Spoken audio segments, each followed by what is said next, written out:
G'day and welcome to Wednesday's Daily Live with on the future of hospitality daily live session, daily live broadcast. So my name's David Carruthers, and I am basically running a number of different events, including these daily lives, including a monthly industry insights and key challenges briefing, producing, publishing newsletters in LinkedIn every week on the same subjects, which are really tapping into what's going on in the external environment and trying to give hospitality business leaders an insight as to what's coming towards us and how to deal with it. So there's some major challenges, right? We all know that. Back in April, when I got this going, the biggest challenge was really systemic staff shortages, and that's what everybody was focused on in the moment. But from conversations I was having out in the marketplace, out in the industry, it was clear to me that some big issues were mounting, were getting bigger. Big issues were getting bigger, and I wanted to try and help as many hospitality business leaders become aware of what was likely to be coming towards them, so that action could be taken, so that you can turn those challenges into opportunities. And that's what this is. That's a big part of what Future of Hospitality is all about. So it's me taking I guess everything I've learned, the good and the bad and the ugly, over the last 40 years, pretty much 40 years, just over 40 years in this industry, and turning those lessons and those experiences and a little bit of expertise that I've built up over the years, and sharing it with other leaders in the industry who are actually out there now managing or owning venues or groups of venues, and dealing with what are the biggest problems in modern history in this industry. Unprecedented volatility and uncertainty, and you guys are dealing with it every day. So that's sort of what this is all about.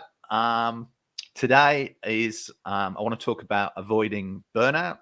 I want to talk about the things that we can do, that some of the strategies that you can put in place to help deal with what is going to be, for many, not all, but many, possibly most, rising levels of stress, and for some, it's going to be heading towards burnout. Now, I've talked a few times. Anybody who's watching live, or anybody who's watching the recording, welcome to you at whatever time of day, in whatever country you're watching in. I've talked a few times about my own experience of, after 12 years of building my own group and doing really well, being a multi-millionaire, I ended up in hospital 5 times in 12 months because of a number of events that were happening in the external environment to my business that were impacting my business. And that's exactly what's happening right now. A number of events are happening in the external environment that are impacting your business and other people's businesses in different ways. And what we've got to do is we've got to try and navigate through these challenges so that our business, imagine your business is a canoe and you're going down a river and you hit the rapids. That's what's happening right now.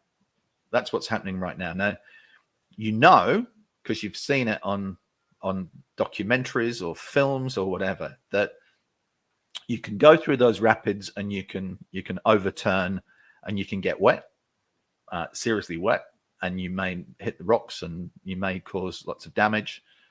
Or if you know what you're doing, you can actually navigate through those rapids. Now, what's coming up is potentially a waterfall, a big drop, and it's really going to be really important that people understand what options, what strategic options you've got to take to do a number of things. If people stop spending money, what do you do in your business to improve sales? If costs are rising, what do you do to protect your margins?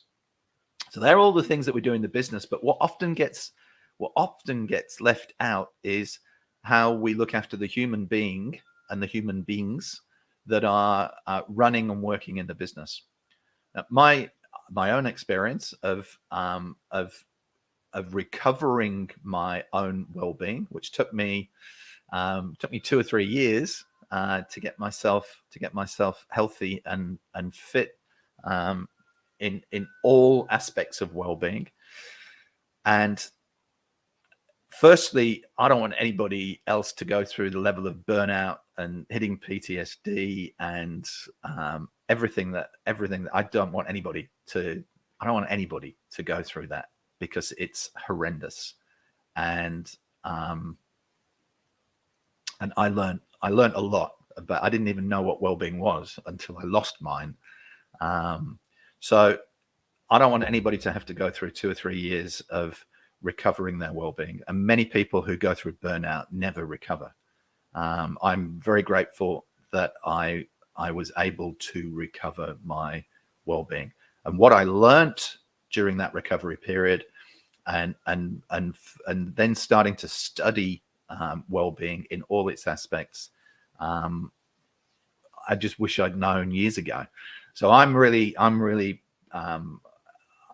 grateful that I've gone through it so that I can share my own experiences with you guys, and hopefully I can help some of you avoid burnout. So it's going to be important over the next few weeks and months that you protect your business, whether you're managing it for somebody else or you own it, and you steer your business through these rapids. But it's also going to be really important that you look after yourself. And the healthier you are and the more energy you have and the calmer you are and the less stressed you are, and with all of these things will influence and enhance your ability to make better decisions. And you're going to need to make more decisions in the next few weeks and months, because you're going to have to be more dynamic about your approach, and you're going to need to be in a situation where you're actually responding to the changes that are going on out in the big wide world, and you make a decision, you take action, you make a decision, you take action, you make a decision, you take action. And each time you make those decisions and you take action, you review the results and you tweak. So what we're basically doing is navigating our way through those rapids to make sure we don't overturn, and that we get through the rapids, and on the other side of the rapids we can then have a nice canoe, right? We've got calm water, and hopefully we've got a bit of flow behind us, and we do really well and we thrive. So I'll go through some tips. So my tips are that you work. Most people who get stressed find it harder to sleep. And that's because your mind is working harder. So sleep is the biggest single thing that you can get right to energize yourself, to improve your energy, to improve your health. When we sleep and we get some deep sleep and we're not interrupted, and we're not shortening our sleep, or we're not waking up in the middle of the night worrying about things. If we can improve our sleep, then we re-energize, we rest, we recuperate, right? We become stronger, and we're able to deal with physically and mentally and emotionally. We're able to deal with a lot of the challenges that come along. So I'm happy for you to, if you're struggling with sleep, then put it in the comments. If you're watching the recording, put it in the comments, and we'll create a conversation after this video has gone on. And if you don't want to share publicly any challenges that you're having, then please direct message me, and we can have a conversation through direct messages. So sleep is number one. Exercise and movement is number two for me. So what tends to happen is when we're encountering challenges, big challenges, the way we are at the moment, then we're in a situation where we're working harder. We're working maybe longer hours. The stress levels are up. We don't think we can actually give ourselves the time to do some exercise. Now, moving our body is the next thing after getting good sleep. Now, it might be that you develop some routines in your day, as simple as doing some exercises when you wake up in the morning. It's one of the most powerful times to move your body is when you actually you've got up from sleep. If you can't or you don't want to do that, then finding the opportunity to just walk or cycle or swim is really, really powerful. You might not believe you've got the time to do any of these things, but you can incorporate them into your day in some way if you think about it really hard. Walking is the easiest one because you can create opportunities to walk somewhere rather than drive. Walking up stairs, for instance, rather than taking a lift, or is a great way to combine some exercise with an opportunity to just clear your mind as well. But the exercise is really important, and doing something every day, moving your body every day is really, really powerful. Hydration. Now, we're in an industry that's got a lot of alcohol around, and what can happen, I'm not saying it is happening to anybody, but it can happen, is that because we've got relatively easy access to alcohol, and we may be getting stressed, we may look to relieve some of that stress by having a few extra glasses of something, beer, wine, spirits, whatever it might be. What I'm suggesting to you is that you really become self-aware about that. You become aware of whether you're starting to rely on an extra glass of wine or an extra bottle of wine at the end of a day or during the day to deal with the level of stress you're coping with. And it's something we should talk about. This is an industry that relies on selling, unless you're in a cafe that's not licensed, it relies on selling alcohol, and there's easy access to it. So increase the amount of water you're drinking, drink more tea, drink less alcohol. But water and hydration, and combining the sleep with the exercise, with the hydration, all these things working together, they have a cumulative effect on how healthy we are. And well-being is it's a combination of factors. It's physical well-being, it's psychological well-being, it's mental well-being, it's emotional well-being, it's social well-being, it's financial well-being, it's spiritual well-being. All of these things come together. I'm not talking about one specific element. I'm talking about the human being that we are, mind, body, and soul, being healthy.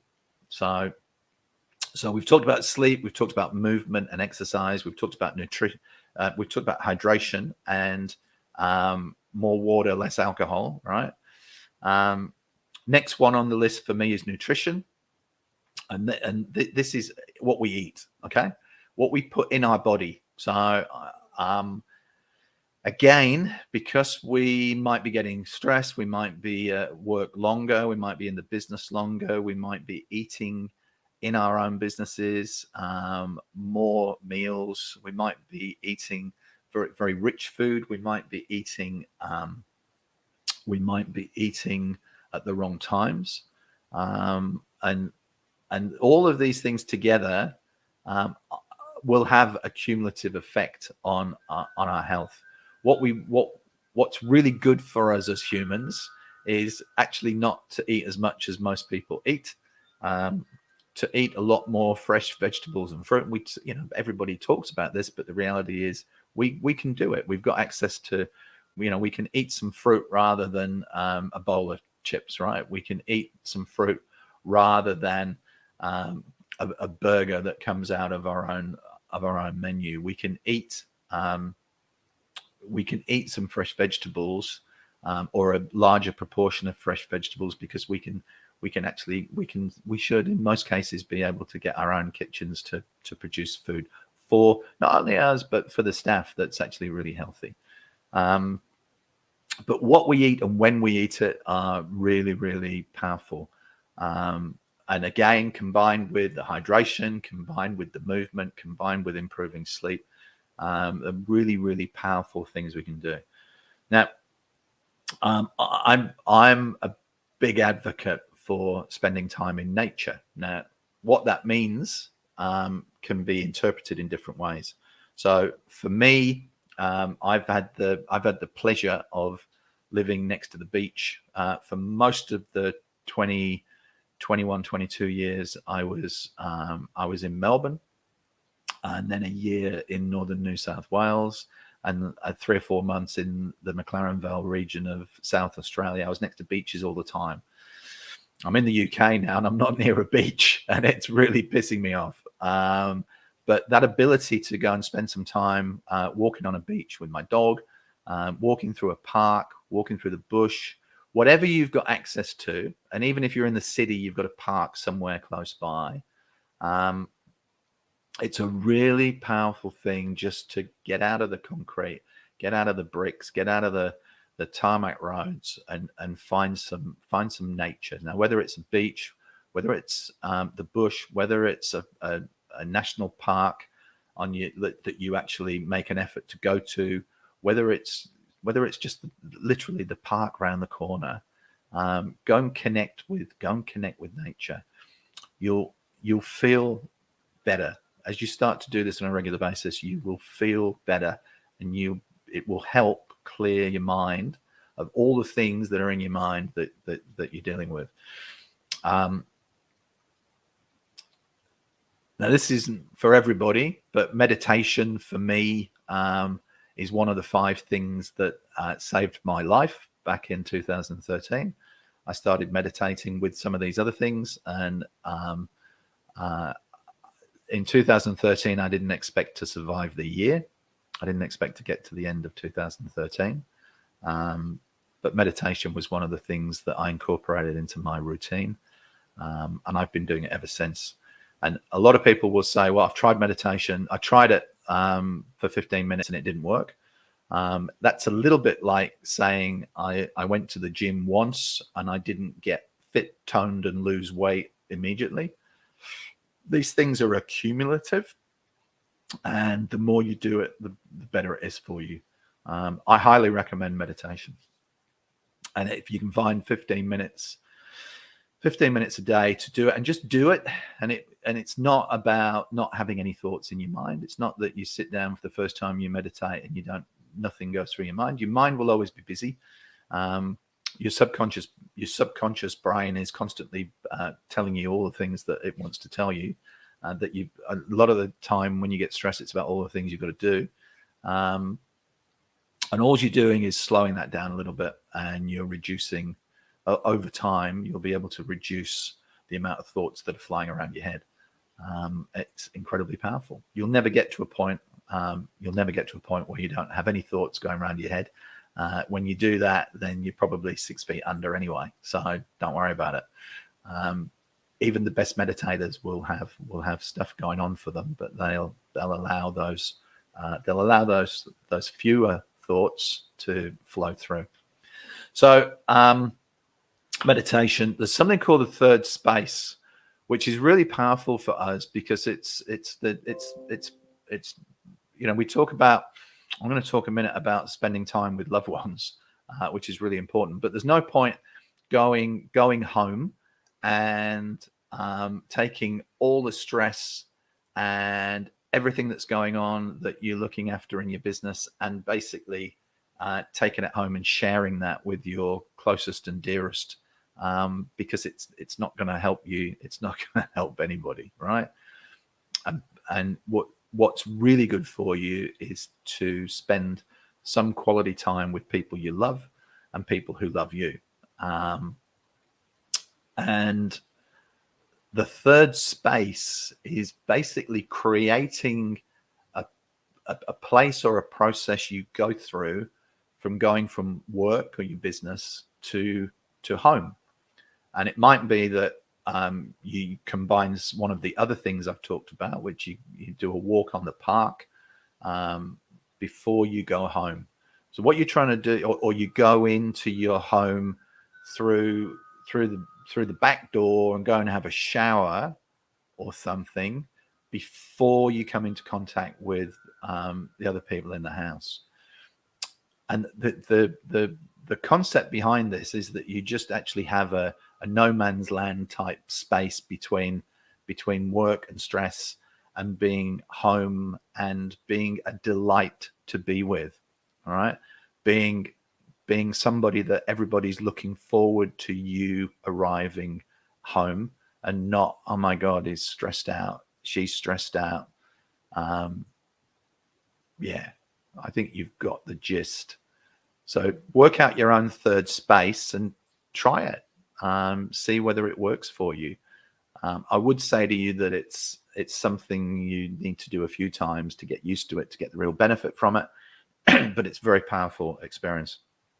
Making time for loved ones is what I've what I've just talked about. But thinking about that, it's not just about spending time with people, because if you're in a really stressed state and you're thinking about what you've got to do back in the business, you're thinking about what you've got to do with your team, you're thinking about the price of cabbage. Right? Who'd have thought anybody would be thinking about the price of cabbage or even the availability of it? Go figure. So you want to have time with people you love, and it could be less time, but it's better quality time, not just time. So have a think about the time you're spending with the people that you love and whether it actually is, whether it is quality time, whether it is time when you're free from the burden of the stress, free from the burden of all the things that you've got to do.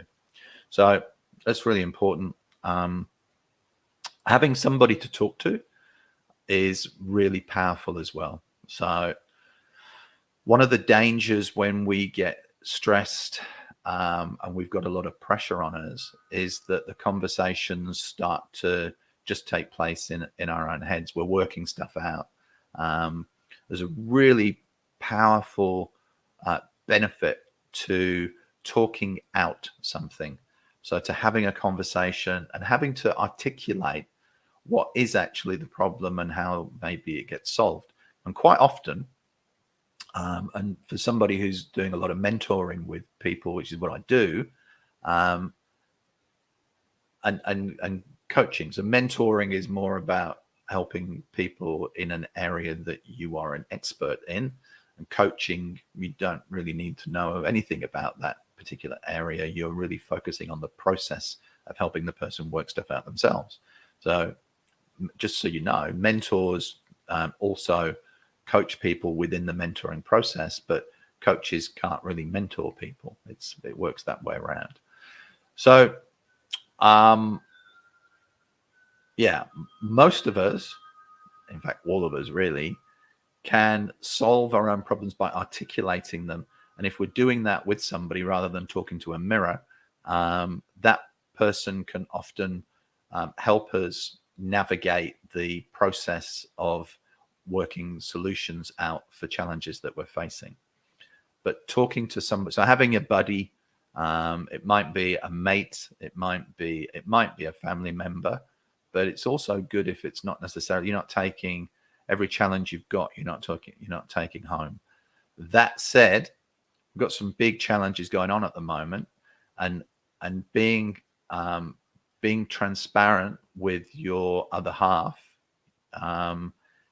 is really powerful too. So understanding the challenges that you're facing, particularly If you own a business and you've got some, you can see, or you're already experiencing it, or you can see that you've got some financial challenges, then you really need to be talking about those with the people that you jointly manage money with, right? Whether it's household expenses, whether it's assets that you own together, whatever it might be. Really important to be really clear about what's the reality of the situation right now, and not sugarcoat it, because at some point that's gonna bounce back and hit you, possibly not in the best way. So we've talked about sleep, we've talked about exercise and movement, we've talked about hydration and alcohol, we've talked about nutrition, what and when you eat, we've talked about time in nature, we've talked about meditation, we've talked about the third space, we've talked about spending time with loved ones, but making it really valuable time where you're as less stressed as you possibly can be, and you're the best person to be with at those times, and having somebody to talk to. Now, if you could incorporate those things into your week and consciously know that they're really important for you, and they're going to help you avoid becoming more stressed, they're going to help you deal with some of that stress, then surely the investment you're going to make in yourself is going to feel like it's worth making. The analogy on when you go on a flight and the crew do the safety briefing, and they say, if in the event of an emergency, oxygen masks will come down, put it on yourself before you help somebody else. Right. Well, I think that's the same analogy for well-being. If you start doing some of these things yourself to look after your own well-being, you get two massive benefits. The first one is that you actually get the benefit of you focusing on your own health and well-being. And the second benefit is you actually realize the value of doing that, and you want to share it with other people. Now, that's generally going to be your own family, your team, your leadership team, your employees, the people that you have a duty of care over, and even sharing it with your friends and other people, right? So there's a real power to building your own muscle in your own well-being, learning how to do these things, taking the time to do them. And it may only be a few minutes a day. Most of these things aren't about finding hours in the day to do things. They're just changing habits and routines, which for anybody who's trying to give up something they're addicted to, like smoking or drinking or whatever, you would know how hard it is to do that. Changing habits is the hardest thing that we can do as humans, but there are ways to do it, and there are benefits to it. So that's today's message, really. Wellbeing Wednesdays. Focus on you and your well-being, and invest some time and energy into being healthier and being the most well-being that you can as a human being, because it's going to benefit you, it's going to benefit those around you, and you're going to have more chance of getting your business navigated through those rapids. That's it. I'll see you tomorrow. Thanks, guys.